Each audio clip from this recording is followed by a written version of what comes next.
Moi, j'ai un rêve, comme la plupart des enfants d'ailleurs. Et mon rêve, c'est de devenir animateur 2D. Genre ceux qui font bouger les dessins que vous voyez à la télé. Mais là encore, il y a un problème. Les parents.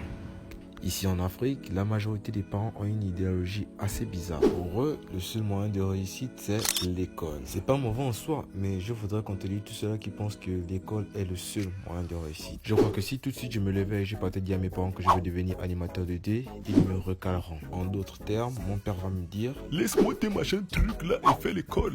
Mais malheureusement, ils ne se rendent pas compte à quel point c'est frustrant tout ça. Voilà pourquoi beaucoup d'enfants en Afrique ne parlent pas trop de leurs rêves à leurs parents. Et c'est assez dommage parce que à cause de leur idéologie bizarre qu'ils ont adoptée, ils ont vraiment gaspillé beaucoup de talents comme ça. Notamment mon cousin qui avait vraiment un talent dans le foot. On va y percer facilement, hein, mais malheureusement les parents n'ont pas cru en lui. Et lui aussi a fini par ne plus y croire.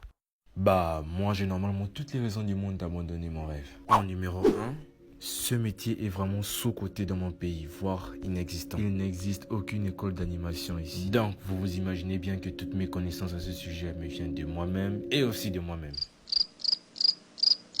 Non, je blague. YouTube aussi m'a bien aidé. Mais pour la majorité, c'est moi. Et le pire dans l'histoire, c'est même pas ça. Dites-vous que j'ai pas de tablette graphique. Donc la majorité de mes animations sont faites avec mon petit téléphone et mes doigts. Donc imaginez-vous un peu le calvaire que je vis à chaque fois que je fais des animations. Et malgré ça, je trouve que le rendu est plutôt pas mal. Hein. Mais ne croyez quand même pas que j'essaie de me vanter.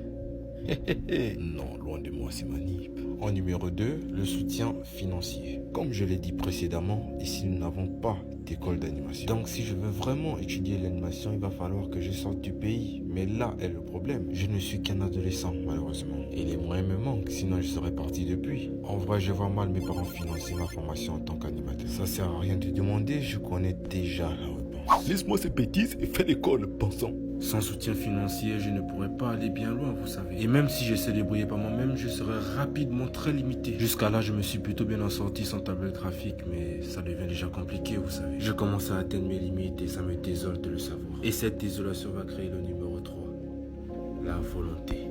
J'ai beau m'accrocher à ce rêve, plus je regarde les conditions autour de moi, plus ça devient difficile à y croire. Autant dire que le soutien est très faible aussi. Voilà les raisons qui m'ont poussé à faire cette vidéo. Le chemin a été très long et s'arrêter là serait du gâchis en même temps. Ouvrez les yeux. Ne faites pas les mêmes erreurs que vous avez pu commettre dans le passé. Et il y a encore un autre truc qui me tracasse au-dessus de ça. Pourquoi les parents n'arrivent pas à comprendre que garder les cheveux n'est pas synonyme de banditisme? Je pourrais encore dire beaucoup sur la discrimination capillaire, mais bon, là n'est pas le sujet. Je voudrais juste véhiculer un message. Tôt ou tard, je réussirai, avec ou sans votre soutien. On parle bien d'un mec qui a réalisé une série juste avec son téléphone et ses doigts, qui insuffle de la vie à des personnages fictifs, leur donne une personnalité et aussi des rôles à jouer. Je ne veux pas jouer aux intéressants, mais ceci n'est pas à la portée des premiers venus, vous savez. Ça demande des fois beaucoup de concentration et beaucoup d'heures de travail. Beaucoup vont dire que je perds peut-être mon temps à faire ça et ils n'ont pas totalement tort. Mais quand je vois le rendu de tout ça, je ne peux qu'avoir la foi. Me dire que peut-être un jour ça va marcher, ou pas. Mais je dois espérer. C'était Limac, Liégué. Je vous salue.